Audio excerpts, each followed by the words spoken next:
That was part of my training with the Alzheimer's Association is pick and choose your battles. We use the word redirect a lot, that you don't, you know, you can't get into their world all the time, but you can definitely redirect them out of that world. And, using the example of my grandmother of her dog passing away, and she asked about the dog the next day, and my aunt told her, well, you remember, said he passed away, and we had the nice little funeral in the backyard and got him the nice headstone. And you could just see the tears run out of Grammy's eyes. It was the first time she remembers hearing her dog die. Right. And so the next time we realized, hey, we got to redirect, and we just tell them the dog's outside because the weather's pretty. And as a matter of fact, we got to water your flowers. And so I had to tell Grammy to water flowers, and never thought about the dog and diffuse that situation at that time. Parenting Up, Caregiving Adventures with comedian Jay Smiles is the intense journey of unexpectedly being fully responsible for my mama. For over a decade, I've been chipping away at the unknown, advocating for her, and pushing Alzheimer's awareness on anyone and anything with a heartbeat. Spoiler alert, this shit is heavy. That's why I started doing comedy, so be ready for the jokes. Caregiver newbies, OGs, and village members just willing to prop up a caregiver, you are in the right place. Hi, this is Zeddy. I hope you enjoy my daughter's podcast. Is that okay? Today's episode, The Art of Redirecting, a Caregiver's Superpower. Today's supporter shout out is from Facebook. Kimberly Pride Cummings. The prayers of the righteous availeth much! Exclamation point. In my reflection, I was watching the news this morning and this segment showed up. I will be following her now because she is experiencing exactly what I am. He's an on-time God. Thank you so much. To let everybody else know, Parenting Up has been on several news broadcasts across the country. Yep, the local news, wherever. And so we are expanding the family by individuals who are learning about us through those segments. So thank you to the local news. Shout out to Kimberly. If you would like to be the recipient of a supporter shout out, please leave a review and a comment on Apple Podcasts or YouTube. We're Parenting Up everywhere. All right, so now we're here. Dan, you know I'm not lying. Tell them who you are and what you do, buddy. Well, first, let me say thank you so much for letting me do this. Alzheimer's disease is my passion. Again, my name is Dan Phillips. I work for the Georgia chapter of the Alzheimer's Association, but it goes a lot deeper than that. And I beg everybody to share their story, and for me to be able to share mine today and to do this interview. Can't tell you how excited I am to do it as well, too. Okay. And I got to tell y'all in advance, Dan has all kind of jokes now about all kind of things. So, here at the Parenting Up podcast, we lead with levity. We believe that humor heals. So everybody get ready to pull out your tissue to either cry and or have to put up a loogie because you're laughing so hard. So let us know when you were first impacted by the disease. Which of the women that you love so much did it hit first? So it starts out hard to believe over 20 years ago now. I had a dream job. I was working at a pharmaceutical company. Excuse me. Wasn't planning on going anywhere. I made more money than I ever thought I could make. But my grandmother was diagnosed with Alzheimer's disease, and I went down to see her. It really blew my mind what my aunt had to go through to take care of her. So I thought to myself, well, there's something I can do. I said, let me play a lot of golf. I said, I know how to fundraise a little bit. I said, let me get my buddies together. We can raise a little money for Alzheimer's. When I did that, when I took the money to the association, they told me about, it was called Memory Walk back then. It's the Walk to End Alzheimer's now. And they wanted Merck and Company, my employer, to have a team. So I'm like, absolutely, we'll do that. And then the following year, I was able to chair the Memory Walk, the Walk to End Alzheimer's. And Hold on a really minute. fell in love with the people that I was meeting. Dan, if they let you share it only in year 2, you and your buddies was to raise either some good money or you had a lot of fun. One or the other. They wanted you back. Well, it was two things, I think. Number one, we raised a lot of money, Okay. but we also started sharing our stories because I met other people at the golf tournament with the same thing. 20 years ago, people didn't talk a lot about Alzheimer's disease. I was starting to hear people talk about it and realize that, hey, I wasn't in this by myself.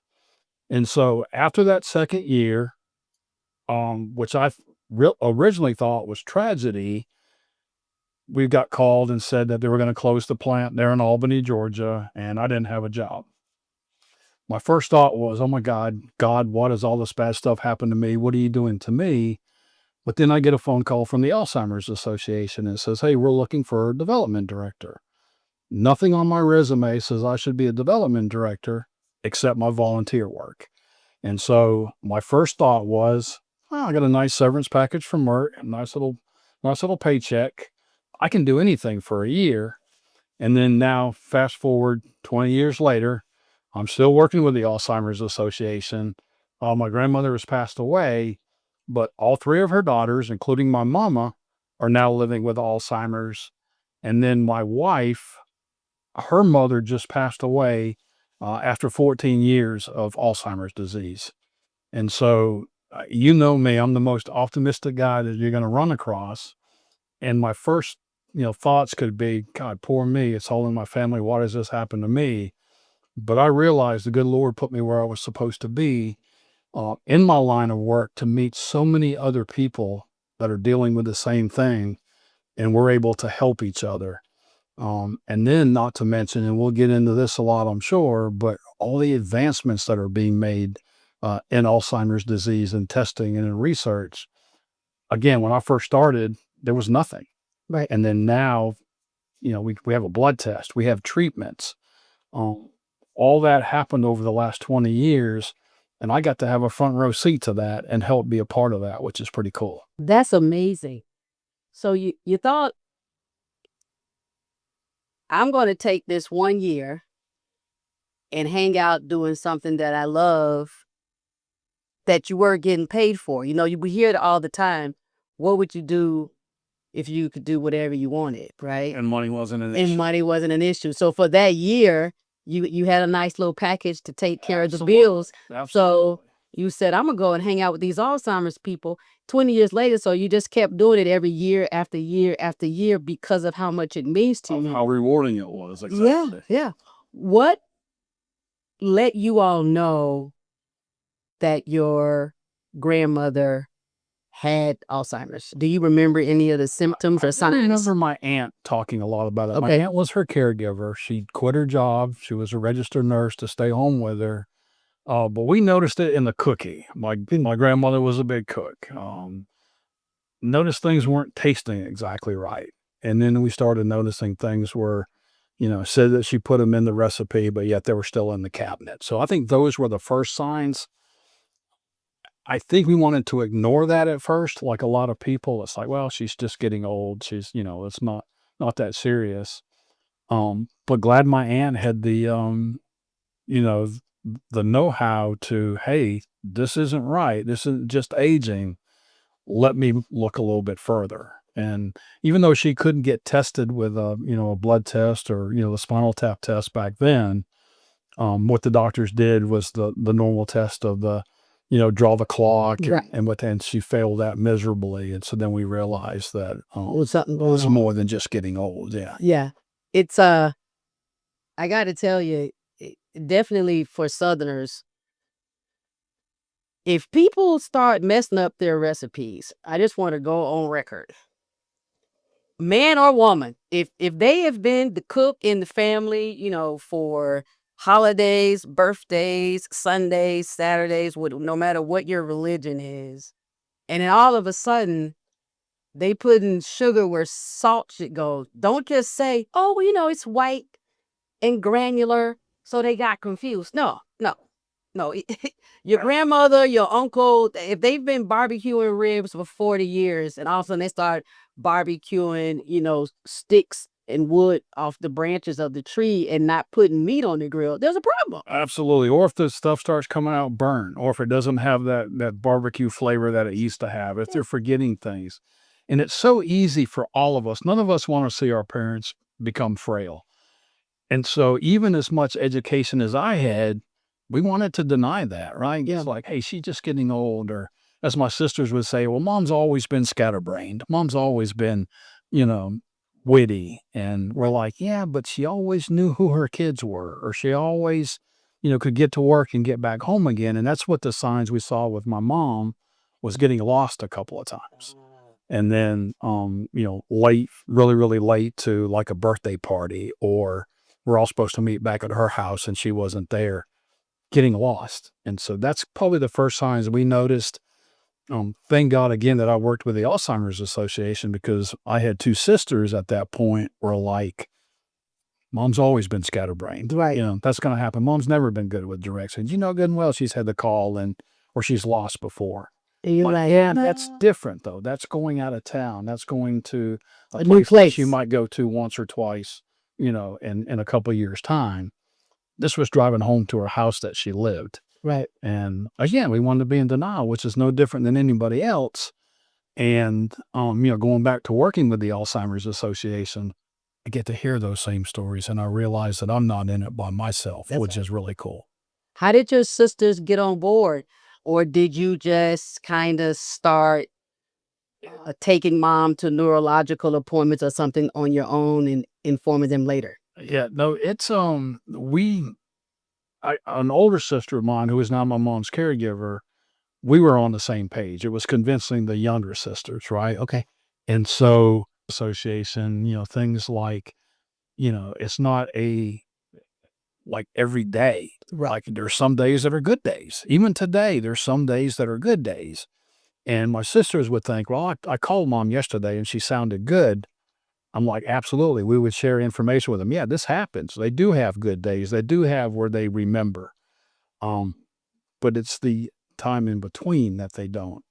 And then the other thing with my sisters that we had to convince them of is it's not just forgetting things. It's getting things turned around a little bit. Getting, like you mentioned, mixing up just because it's white sugar, white salt, and mixing that up. That's part of Alzheimer's disease. They just didn't forget that I needed to put sugar in there.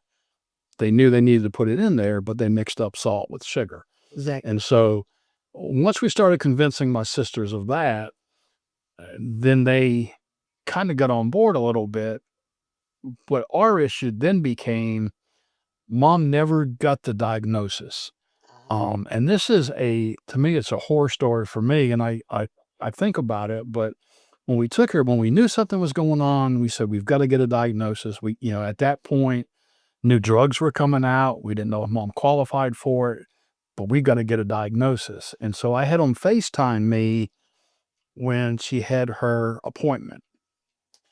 And the exact words of that neurologist was, it doesn't matter if your mom has Alzheimer's or not, so we're going to treat her the same way. What? Talked a little bit further. Wait, hold on, Dave. I'm sorry. I was livid.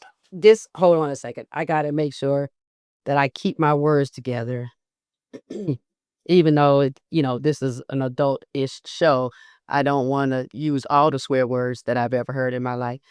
But that is appalling. It was. For a person in the medical industry, because it's so freaking hard just to get the courage to take your mom and for your sisters to go. And everybody's in agreement. Like, it took a while just to do that. And then for a neurologist to say, we're going to treat her the same. How do you treat somebody the same as if they didn't have a disease? So if you think about it, 6 years ago, 5 years ago, Yeah. right? Leqembi wasn't available at that time. Right. There was drugs, in clinical trials that we were hoping to get mom into, but once the doctor said that, she talked for another maybe 2 or 3 minutes, and I said, hey, time out a minute, like you just said, time out. Go back to the part about it doesn't matter if she has Alzheimer's or not. I said, number one, if we can get the diagnosis, then we've got a family on the same page. Then my sisters won't say, she doesn't have it, she's just getting old. I said, and then number two, I said, and I'm not a doctor, not even close to being a doctor. But I said, I know there's drugs out there in clinical trials that we would like mom to, qualify for. And I said, and I also know, because we were talking about the spinal tap test. And then the neurologist said, let me back up just a minute. Said, first of all, for insurance to even pay for the spinal tap test, your mom has to be on the maximum dose of Aricept, which was a drug they gave to a lot of dementia, Alzheimer's patients. Didn't slow the progression down. And I'm like, so where's time out again? Wait a minute. So you're telling me that before my mom can even get tested, she has to wait a year to get on the maximum dose. At that point, she was taking like 0.25 milligrams, I think. Right. Would taken her a year to get to the maximum dose. Right. All that time's going by that she can't And it's get going treatment. right. And then it became the insurance thing, which is still a fight today. And that's a whole new show that we can talk about. And we can use the swear words on, Right. Absolutely. when we talk about them. But it was just an eye opener to realize how much the medical community even needed to be educated on Alzheimer's disease and what we can do for it. Like I said, again, this was 6 years ago. And so we got mom into the University of Georgia. She got tested there. That's where she got her diagnosis. And then it really brought our family closer together. And again, I said it earlier, I'm the most optimistic guy that you're going to meet. I can find a lot of good that's happening with our situation with Alzheimer's disease, but it got our family a lot closer. And then it made me realize, because then we started telling stories about mom and things that she used to do. And a lot of it was, well, wait a minute, where was I when that happened? I think about a surgery. Where was I when that happened? And looking back on it, I was working at Merck. I was chasing that almighty dollar. Yeah. Wasn't thinking about what was really important to me. And so that's another reason too, why working with the Alzheimer's Association, a lot of it's men, we're taught, and it's women too, how much can you make? How much can you acquire? How much can you go gather? And at the end of the day, that's really not what's important to us, right? I've seen so many people at the end of their lives, they're selling stuff pennies on the dollar. It's just stuff. But I think about, what did you miss to get that stuff? That's right. Note in my own life, I missed a lot. I missed a lot of family things because, I'd make the money, but then I'd go spend it just as quick. They're going to make some more. And then with the excuse of, well, I'd go work next Sunday double time and make up for that. Right. And so, that's always been my advice now to everybody is, when you're looking for your employment, make sure it's something you really enjoy doing, something that, because you're going to spend a lot of time at it. Make sure it's something that you're passionate about, and it's not about the dollars. It's not about the money. I wish they would teach us it's about what you spend. It's not about what you make. I love that. When I took the job with the Alzheimer's Association, again, the first year I had the severance package. I didn't have that severance package for the next 19 years, but I didn't miss a meal. I didn't go to bed hungry. Always had a roof over my head, and doing pretty well. Right. And I get to meet people like you every day. Every day, people who have been touched by Alzheimer's, they have their own struggles, they have their own worries, but yet they find time to help something that I'm so passionate about. I know how blessed I am. That is simply amazing. Now, when you've named multiple people in your family that where you're close to, and that they have been, struck with the disease, what can you share about the more connected and humorous side of some of the moments, maybe with your aunt or with your mom? I've got so many funny stories that I could tell. And that's the thing. This is devastating. I'll sit here and cry over some things my mom's done, right? But some of the stuff she's done is funny. Yeah. It's just downright funny. You have to laugh at it. You're not laughing at him. You're laughing to keep from crying. That's right. You're laughing at the situation. I look at it like I'm laughing at the situation. And I really believe if my mom were alert enough, she would laugh too. Oh, absolutely. Yeah. Absolutely. And that's I think that's what the beauty of it is. Again, the education that I've received from working here is pick and choose your battles, That's right? So the sad part of my story is my mom thinks I'm my dad at times. And my dad wasn't a very good person. My dad was a big womanizer, several affairs. She thinks my wife is a mistress, but the pain that she feels is real. Yeah. Has, eyes red, swollen, crying. I gave you 3 kids and this is what you do to me. And I just want to shock her and say, I'm one of those kids. Right. But at that point, I got to turn my back and walk away. Now, there's other times that she's asking where her mother is or thinking the kids are all in school and they're out. No sense to try to argue with her about that. That doesn't really matter. We just go along with it, right? Yeah. Well, yeah, Mom, Grammy hasn't called me either. Don't have to go into the fact that, hey, Grammy died 19 years ago. Right. We say, yeah, she hasn't called me either, but you know how busy she is. She loves her flowers. She's, weather's perfect. She's probably out watering flowers. She'll catch back up with us. There's no doubt about it. Right. But the funny story that I tell, I think it's funny. And it didn't happen too long ago, but my mom had to have a colonoscopy. Okay. And she somehow got into her head that she scheduled 2 of them back to back. Really upset with herself that she scheduled and had 2 colonoscopies, one on a Thursday, one on a Friday. You know what? On behalf of your mom, I would be upset with myself too. If I scheduled back-to-back days colonoscopy money, I want like one every 5 Back-to-back years. massages, maybe something different, but colonoscopies, no. But she swore she did that, and she was visibly upset about it. Knowing that she didn't have a lot of money in her mind, thinking, how am I going to pay for this? Should have done it, made a mistake. But my first thought was, why argue with her? Why make her feel worse? And so I told her, I said, Mom, I was with you when we made those appointments, and I saw the sign in the doctor's office that said, buy one, get one free. And she took it first as, no, they're gonna charge me for that second one. And I said, Mom, no. I said, I'm your power of attorney. I said, I'm not going to let you pay for that second colonoscopy. And then I turned it around. I said, Mom, think about how healthy you are. You've been checked twice. They didn't find anything. You're, in your 80s now, and you're still just as healthy as you've ever been. I said, feel good about that.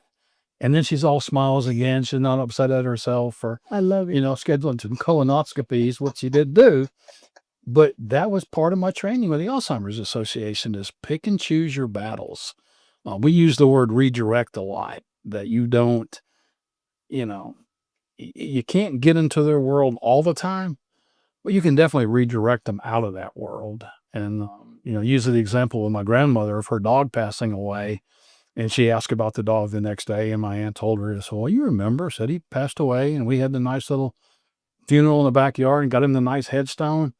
And you could just see the tears run out of Grammy's eyes. It was the first time she remembers hearing her dog died. Right. And so the next time we realized, hey, we got to redirect, and we just tell them the dog's outside because the weather's pretty. And as a matter of fact, we got to water your flowers. And so I'd say Grammy to water flowers, and never thought about the dog and diffuse that situation at that time. But So the example you just gave highlights how much is kind of on the fly, right? When you were a caregiver, you could have read pamphlets and read books and talked to neurologists and talked to individuals who are on staff at the Alzheimer's Association.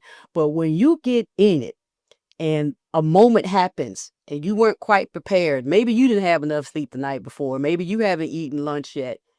And before you know it, you're just saying, hey, you remember the dog just died. I mean, and it's such an easy slip up to make, but kudos to you and your family, because you don't quite get it right, but the next time you pivot, you make a change. absolutely. And you improve, and it's okay. And that's something that I want all caregivers to recognize.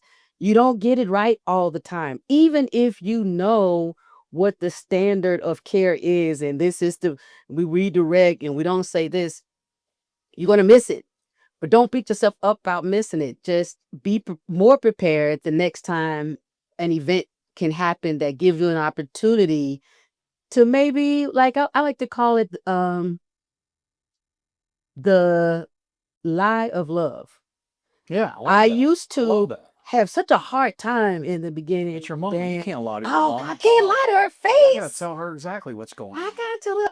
And now I'm like, you know what, Jay, the more you love her, the bigger these lies. They're going to be big and juicier because the Alzheimer's is taking more of her cognitive abilities. So you got to be more creative with your stories. You know, and you hit the nail on the head a while ago when you said maybe I didn't get enough sleep that night, or maybe it happens all the time. Caregiver stress is real. And if you look at the stats, caregivers are going to go down first before the person they're caring for. And that's a struggle that even we have with my sister, who is my mom's caregiver. The family has to watch out for those caregivers as well, too. We probably all made that promise to our parents. Hey, I'm never going to put you in a home. You're my mama. I love you more than anybody. And I'm going to take care of you better than anybody. Well, the first part of that's truth. That's your mama. I love her more than anybody.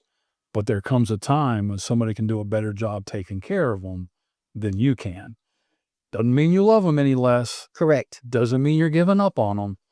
But it allows you, like I tell my sister, to spend mother-daughter time and not patient caregiver time. That's a big difference. That's a huge difference. And man, she's starting to see that as well, too. Okay. My aunt, who took care of my grandmother, I don't know how much she actually took care of herself, but she developed Alzheimer's now. She's living with Alzheimer's now. But her daughter, who takes care of her, knows better, knows that I can't pick her up and put her in her wheelchair and then pick her up and put her in her bed.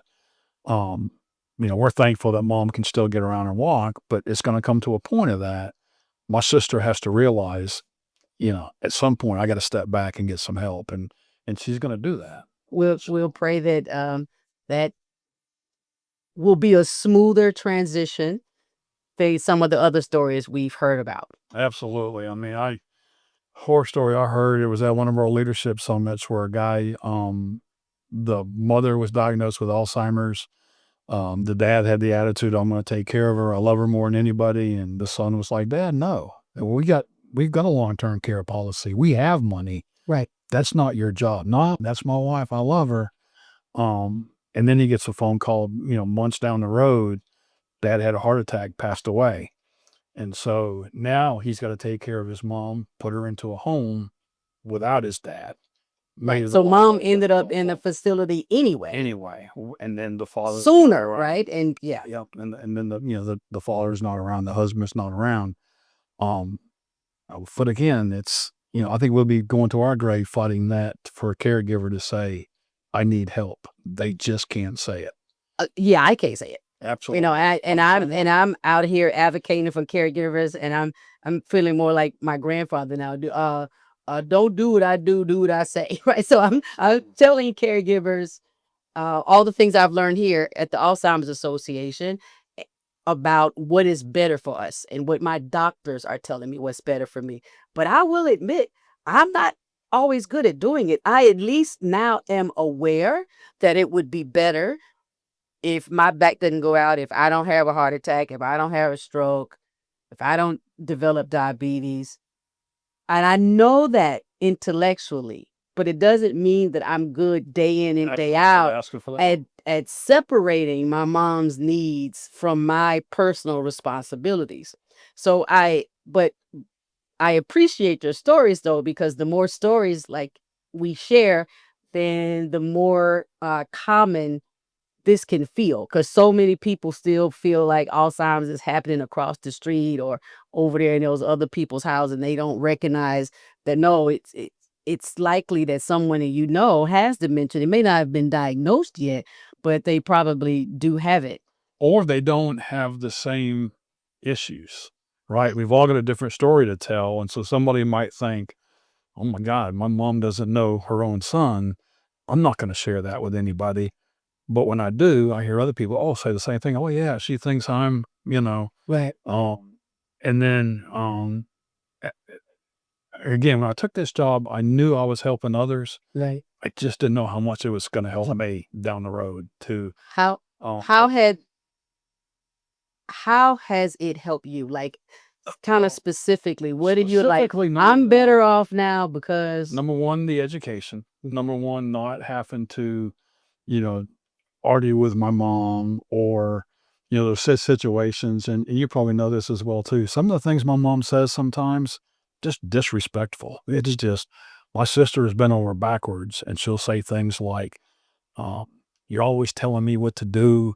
I haven't eaten anything yet today. You don't feed me what I like. That's not my mom talking. Right. That's the disease talking. And my sister has a hard time with that sometimes. And I do too as well sometimes, but I know with the education I have, this has helped me tremendously. Number two is, hey, there's help for me. There's help for you. Our generation, there's a simple blood test to get help with a diagnosis. There's a drug that slows the progression down.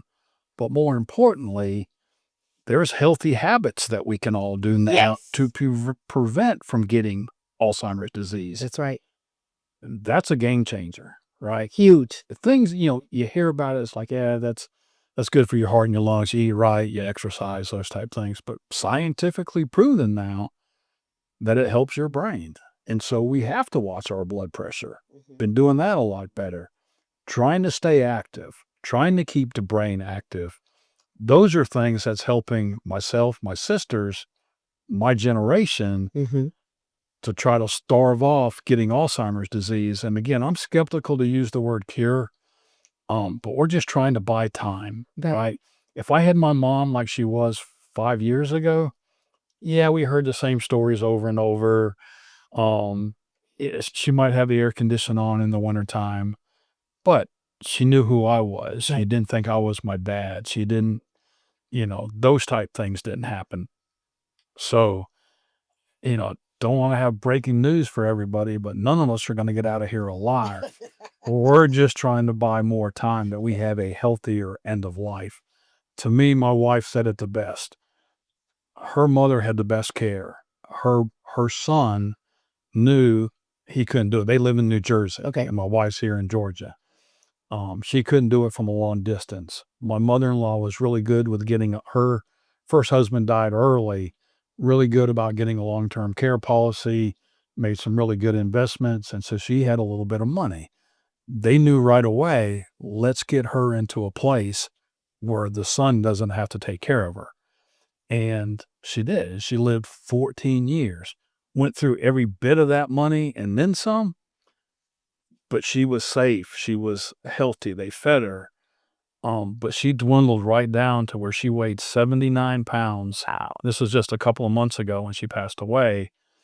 Basically forgot how to swallow. You would put stuff to her lips and she would lick it a little bit and get her lips wet. But basically she starved herself to death. And my wife said it the best. She goes, I'm not sad that my mom died. She goes, I'm just sad at the way she died. And that made all the sense in the world to me, because I don't want my mom going through that. And I hate to even say this out loud at times, but the good Lord knows my heart. And my prayer is, Mom, you can go to sleep tonight. Right. I know what the end is going to be. I've seen it. My mom's not going to be any different. I don't want her to go through that. I don't want to be sad of the way she died. Right. Again, it's just normal. Your parents are going to pass before you do in the normal lifespan. Right. I know that's going to happen. Yes, it's going to be a sad day, but I've already lost my mom. I've already lost the woman that is my mom. That's correct. And then am I going to have to sit here and watch her for these next 7 to 10 years deteriorate slowly every day and then lose her again like my wife just did with her mom? It's probably the way it's going to happen, and that's kind of sad. But the exciting thing for me is, number one, our generation, but number two, realize in these next 5 to 7 years with mom's slow decline, there's going to be some good days. Yes. And if I'm there during those good days, I'm going to celebrate them. That's right. I'm going to And enjoy them. new memories. And new created. memories are going to be made. Are you all like doing a lot of video and photographs? We do a things lot that? of picture taking. Okay. There's so many pictures now of me and my mom in the last 4 years compared to, the other 60 years of my life. But it's something that we realize that enjoy that, Oh my God, you wouldn't believe Mom today. She got up, she knew where she was. She was complimenting me on how well the flowers looked outside. My sister's just eating that up. Yeah, you got to hang on to those moments because you don't know how long they're going to last. Absolutely. When the next one will come. But that's just a a peek into this is the person who has always been your mother. Like, Absolutely. don't let the disease Absolutely. cause despair within the caregiver. It's hard to remember in the moment when the person you're caring for may say some things that are distasteful or rude, or they may seem like they like don't like you, or that they don't really want to be with you. Right. They want to go back home. Yeah, oh man, the one more time I hear about home, And you don't know what home they're talking about. It's part of their childhood home. probably, but they don't ever. My mom never clarified enough for me to know. All I knew is we weren't in it. It was very clear that we are currently not in the Not home where she she's wanted- speaking of. not where She she wants wanted to something be. else. Well, now listen, I see, well, it's very obvious to anyone who's watching this on video, but some may be getting it via audio, that Dan has on a shirt that says, "Do what you love to end Alzheimer's." And Absolutely. I have on a trucker's hat with the same logo. Absolutely. Now, the reason why I'm smiling so hard is that Dan runs this particular initiative for the state of Georgia. And this is what used to be the longest day, Yeah. which is amazing to me that it has been rebranded. But who cares what you call it? I need people to know what we're doing is raising money for Alzheimer's research primarily, and then also to increase awareness. Yeah. Care and support. It's the Do What You Love program, which used to be the longest day. So when it started, it was based around the summer solstice, the Yes. longest day of the year, and it was an endurance event. Hey, what can you do for the entire day and raise money for Alzheimer's? Found out pretty quick there was a lot of people like, hey, I want to, help raise money, but I can't run for the entire day. That's right. I can't play golf all day. 24 hours is a long time. Exactly. And so the toughest part of my job became explaining the longest day, the summer solstice. We use it as like a caregiver. Every day is the longest day. It's like it never ends. So I explain all that, but then I'd have to explain the fundraiser. Oh no, you've got a whole year to do what you want to do. But most people based it around the longest day. So by rebranding it to Do What You Love to End Alls, it says it all, right? It's what do you love doing? How can you turn it into a fundraiser? You've got the flexibility to do it when you want it, where you want it, how you want to do it. And then a lot of people have been like, and I'll just use examples. There's dinner parties. There's cookouts. I went for one the other day. I felt like I was at a family reunion. It was after a church. They got together. The guys cooked on the grill. They had some clog dancers. Had a soul group that sang, but it was just like a family reunion, and everybody made donations to the Alzheimer's Association. As people do pickleball tournaments, they do golf tournaments, bocce ball, and then some of it's just fundraising. And so, And you have all year. and you have the whole year to do it. So What's this? Yeah, I was gonna give say, the season. the season starts January 1. No, I'm sorry. Take that back. The season starts July 1 and runs all the way until June 30th. So we're coming up on the end of this year, Yes. but then the website will be ready to go. And then in July, and encourage everybody, there's nothing too small. We've got little kids whose grandfather had Alzheimer's disease. He's going to a respite place, and they play pickleball in their neighborhood, and they got some folks together and they did a little pickleball social, wasn't even a tournament. Right. Somebody heard about it and said, hey, let me come up there. I go bring my Blackstone grill. I'll cook hamburgers and hot dogs. And these little kids, again, I say little kids, 13, 14 years old, raised almost $3,000 Wow. playing pickleball in their neighborhood. And then we have people like the Dunwoody Rotary Club. A lot different than two teenage little boys. Yes. Have a lot of contacts, a lot of network. They do a big golf tournament that's coming up Monday. And last year they raised a little over $20,000. Woo! So it's everything in between. And then what's great about me and my job, I get to attend a lot of these, right? So I try to pick out the golf tournaments. Of Out course. where there's good food. I'll Good try to food, pick out those. music, food, Yeah. sports. Absolutely. And if you need a sidekick, I'm here for you. There you go. And I'm here we for know we need them. We live off of volunteers. I cannot do what I do, cover the state of Georgia without volunteers. And, we'll send them to some events. I love it. And I love it. they love it too because I come back. And just past weekend, there was a big motorcycle ride. And Okay. one of my volunteers went up there and he come back. He goes, I have never seen so many generous people in all my life. He said, be scared to death to go out in the back alley with one of them at nighttime because they're, big bushy beards and Yeah. long hair, but they're some of the most generous people. And the comment he made was, they tell the same story me and you do. They've been touched by Alzheimer's in their family. That's why they're doing it. Right. And so, I used to do the walk years ago when I first got hired. That's all great. There's 20 of them in the state of Georgia. And I would cover, an area, but I would convince people, not only do you need to raise money, but we need you to give up a Saturday and come out to the walk. And Right. some people just couldn't do that. The walk right. was The 30 walk minutes is 2 away, hours, right. 45 minutes away. And, a lot of the assisted livings, we can't round up all of our residents. They want to be involved. But hey, you can do something you love right there at your place. And, I'll come. I'll get to bring my little rolling cart. I'll have my Alzheimer's information. I'll talk to people about education and what they can do. Right. That's what I was scared I was going to miss because the walk, you have that. I noticed you got one of your flowers on. Yes. We do the flower ceremony where it represents your connection to the cause. And I would hear all those stories. I didn't want to miss that. And I'm not, because the motorcycle guys, they're telling me a story about their loved ones. Right. The dinner party that I went to, the church members, they were telling me some of the things that they've gone through, some of their church members. Yeah. Every so often I'll get to play in some of these. Going to play in the Dunwoody golf tournament.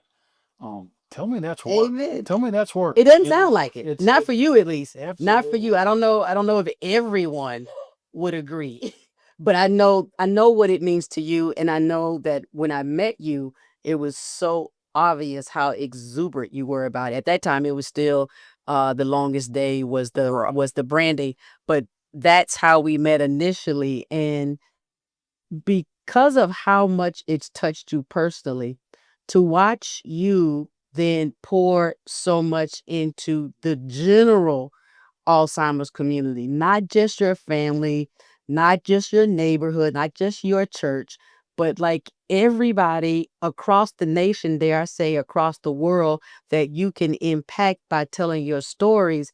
That's what really stuck with me about meeting you. So what I want to say as someone who's also in the fight and the struggle as a family caregiver, I want to say thank you because you continually say yes to the need and the ask and whatever the gap is in the community. And everyone doesn't have the capacity or the heart to do it. And I'm not judging anyone. I'm just saying that you do. And I'm grateful for you and how much you pour into it. And I absolutely adore the Alzheimer's Association, specifically the Georgia chapter, because we have a lot of fun here. Everything I've ever done with you or anyone else on the team, we are also laughing. We're laughing so hard, whether we're recounting stories or we're trying to get everybody excited about the next event. There's always so much camaraderie, and that doesn't happen everywhere. I've had individuals have other diseases. I'm not going to name diseases. I just have had people in my family have other diseases, and I've attended events for other diseases, and they're not having as much fun as these crazy Alzheimer's disease people. Not the people who are fighting. Absolutely. I'm not trying to say the people with the disease. Something I would love for you to share, especially because of your personal lived experience and your time as a staff member. Give me a thing. It could be one or two that you feel even today the average person gets it wrong about Alzheimer's. What do you think is a misconception? I think the first thing, and my sister and I talk about this a lot, is the perception of, well, it's just the memory. They forget things. But it's so much more than that. Mhm. And that's where, I felt like by educating the people that your mom might not be forgetting something, but if she's mixing things up, if she's having trouble finding the right word, that could be a sign. And what I need people to realize is just don't blow it off. It's so easy. We're stressed. We got too much on our plate. This world's an ugly place out there, and that builds up on us at times. And we try to blow everything off as it's okay. It's just a bad time when it's not. So if I can, one thing I want to stress to everybody is just pay attention. Right. And then number two, if you do think something's going on, don't have the attitude of, well, you can't do anything about it, so I don't want to know anyway. Right. That's just not the case anymore. And what we're seeing is you got to catch it early. Yeah. So what is early? Is it when you wait until your mom finally doesn't remember you're her son? It's probably not early. That's not early. Probably had it for a long time. I agree with you that is definitely not early. But if we would have thought about it, if you think about it with breast cancer with women, okay, years and years ago, diagnosed with breast cancer, you probably felt a lump. You went to the doctor and the doctor says, yes, breast cancer. And it was probably spread at that point, right, for you to feel a lump. Now you have the mammograms. That's what you're going to see with Alzheimer's disease. That's exciting. I'm telling you, I get chill bumps sometimes talking about it because I remember years and years ago, I was probably almost 7 or 8 years into the job. So say 10, 12 years ago, we were doing a Dancing Stars down in South Georgia. Yes. And our local TV station, they were our host. And I actually danced that year. That's another whole stay all together. I need I'll tell you a steal. I can actually show. Okay. And I'll tell you a funny story before. We're going to get a clip of that video. I'll tell you a funny story too here about that. But I remember saying that night, it was WALB TV, NBC affiliate down in Albany, Georgia, being on that stage. And they asked the question, basically, why I did what I did. And I turned to them. This was 12 years ago. I said, because I'm going to come home one day while I'm still working, and I'm going to hear on the news, we have a drug to slow the progression of Alzheimer's. I heard that, right? Yes. That is the coolest thing in the world, because at that point, 12 years ago, couldn't even test you for it, right? It was, but I knew where we were. You saw it coming. The things we were hearing, people were talking about it. People were throwing money at it, and look what has happened. I love that. You talking about chill bump? That's right. That I love it. It's huge. And then this last one with the blood testing for the biomarker, it's a game changer. Completely. The 20 years ago, you had to die. They'd cut your brain open, do an autopsy, and they'd say, yes. And then decide. He had Alzheimer's or no, he didn't. Then we got the spinal fluid, the spinal tap. Yes. A lot better. Now we can test you while you're alive. Pretty invasive, probably pretty pricey. Yeah. And according to the neurologist of my mom 5 years ago, she had to be on Aricept for the year before she could even get tested. Yeah. Now to a simple blood test. And so my sister has already talked to her doctor about it, and they're scheduling. She's going to get the test, and she's not worried if it comes back, because she's already says, I'm telling you, it's going to come back positive. I feel that. But then hopefully we're going to be able to say, we know you're a candidate for one of these drugs. We're going to put you on it. And then again, my sister is a little bit older than I am. We're not going to get out of here alive. Right. But if we can buy these next 15 years of quality life, her knowing her kids and her grandkids and her great grandkids. You can't. How much money could I have made at Merck to make that even better? None. You cannot put a price tag on. You can't put a price tag on it, because some of the wealthiest people in the world have succumbed to disease. Right. And obviously it wasn't money or connections or medicine that could help it. And it doesn't mean you're less intelligent. No. It doesn't mean that. Absolutely not. And that's what we got to convince people to share your stories, talk about it. That's right. Because you're going to get hooked up with the right person that's going to get you to the right neurologist or to the... Because all neurologists aren't created the same. Absolutely. They might get you the information that you need to do a better job taking care of your loved one. I agree. I've heard stories where, especially men, it's hard to get the car keys away from them. Yes. That's a man's last bit of independence. That was my grandfather. My grandfather did not want to give up his keys. So we heard a story. My mother-in-law was that way, and her when her first husband died, she started dating a guy and they were together about 20 years. He was scared of her. And we told him, we said, look, she can't drive, here's her keys. And when she found out she didn't have them, she got all upset and he didn't want to face the wrath, but he'd get the car keys back. No, And God. that's what we tell you, you can't do that. You can't Right. do that. But in a support group, a lady said, let me tell you what we did. So I had my son go out there and disconnect the spark plug. And so he want to go, he'd grab his keys, go out there, and it would turn around, would never start. Like the all cars, frustrated. the car's And he broke. said, honey, what's wrong? So now this whole thing on, he said, I just can't get it to run anymore. She goes, well, where do you need to go? He said, well, I was going to run up to the wherever. She goes, well, I got to go to the grocery store. Just ride with me. I'll take you up there. Instead of saying, you can't drive, Right. give me those keys, found a way, better option. about doing it. So That's the better option. yeah, those are the things too that, when another thing that I like about my job is to see the look on somebody's face when they realize, oh, I'm not the only one that has to get car keys away. Right. Or, my mom's not the only one being mean and disrespectful. And to see the look on their face to realize there's other people in it with them. I'll be honest with you, Jay, there's some days that I go home and I'm like, if I hear the word Alzheimer's today, I'm going to blow a gasket. I'm going to jump out the window and I'm done. It's heavy. But every single night I lay my head down and realize how blessed I am that I get to meet people like you, people like the Rotary Club, the little teenagers, everybody that has their own lives, their own struggles, their own worries, but yet they find time to help something I'm passionate about. I didn't know that you were a part of Dancing Stars. Dancing Stars. Dancing with the Stars, Dancing Stars. Yeah, so this was, again, about 10 years ago, South Georgia. I begged them not to make me do that. It started out in Columbus, a huge fundraiser. People loved it. I think it was the Augusta and the Atlanta area that went the following year. And they wanted me to do it in South Georgia. I begged them, please, no, let me just go do another golf tournament somewhere. Dancing so far out of my comfort zone.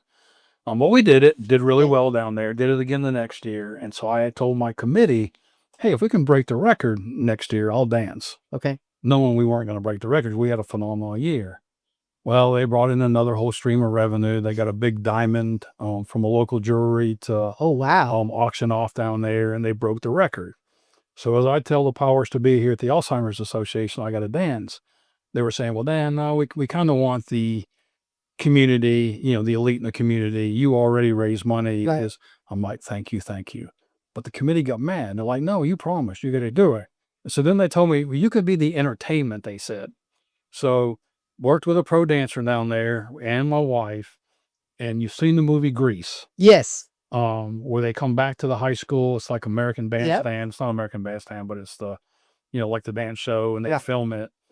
And so we did hand jive. Really? Right? I love hand jive. If you watch the movie, the Latin girl wanted to dance with John Travolta. Yes. And so they knock Olivia Newton-John out of the way. She steps in and well, that was my wife. We knocked the pro out of the way, and then my wife took over, and then we acted like we won it.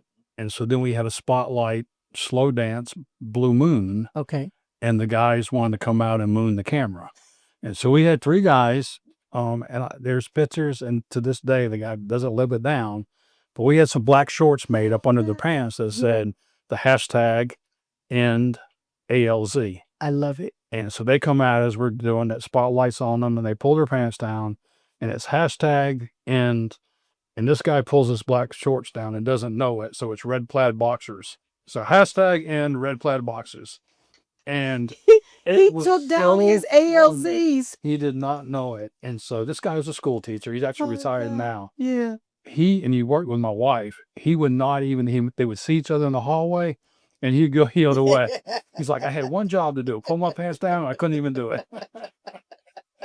So he put down too much. But it actually worked out because we had a great picture of the shorts in the chair. Yeah. Hashtag end ALZ. And then a great picture of them without the ALZ.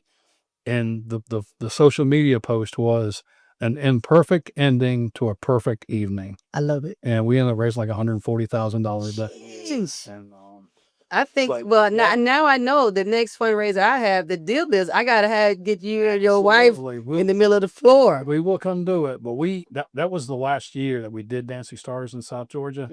And so my claim to fame is I was the last one to dance and I had to shut it down after I love it. And Like then they shut it Beyonce down. on the Super Bowl. You said you just shut it You down. shut it down after that. So it should have been like mic drop. That is. It just I locked think up. I think you can still call it. Well, Dad, this has been a phenomenal conversation. And I know there's so many more stories you could share. And so we would love to have you back on. We Absolutely. would love for you to talk more about what you've experienced and what you've seen. I'm so grateful that you took this time for us. And I just want to say thank you. I appreciate you. You know, I love telling my story, and if it just helps one person, if it just that one caregiver that says, "Hey, I'm not in it by myself. That's I can right. do this." As somebody told me, if your loved one is in Disney World, just put on your ears and have a magical day, I love it. and do not try to argue with them, and don't try to fight with them. So if we can just help that one person, then it's all worth it. And if you can do your own do what you love event, it's even We're better. going to do that. Let's raise some money. We're going to raise some money. All right. You Thank have a you. great day. Thank you, You man. too. All right. The snuggle up. My conversation with Dan has my insides churning. My belly is flipping, my heart is racing. I have sweated out all of my deodorant.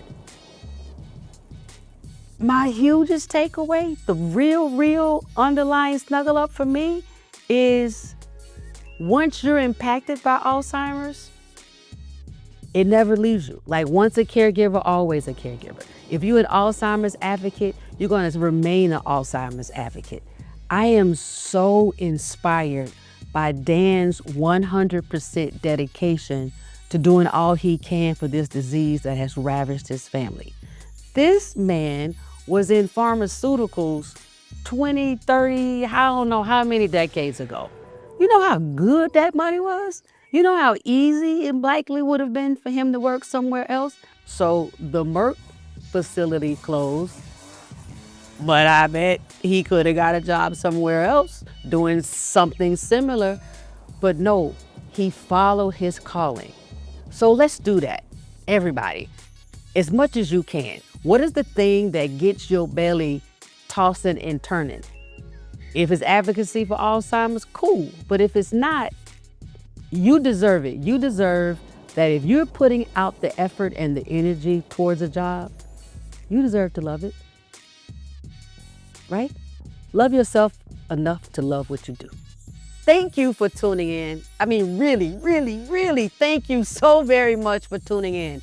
Whether you're watching this on YouTube or if you're listening on your favorite podcast audio platform. Either way, wherever you are, subscribe. Come back. That's the way you're gonna know when we do something next. Y'all know how it is. I'm Jay Smiles. I might just drop something hot in the middle of the night.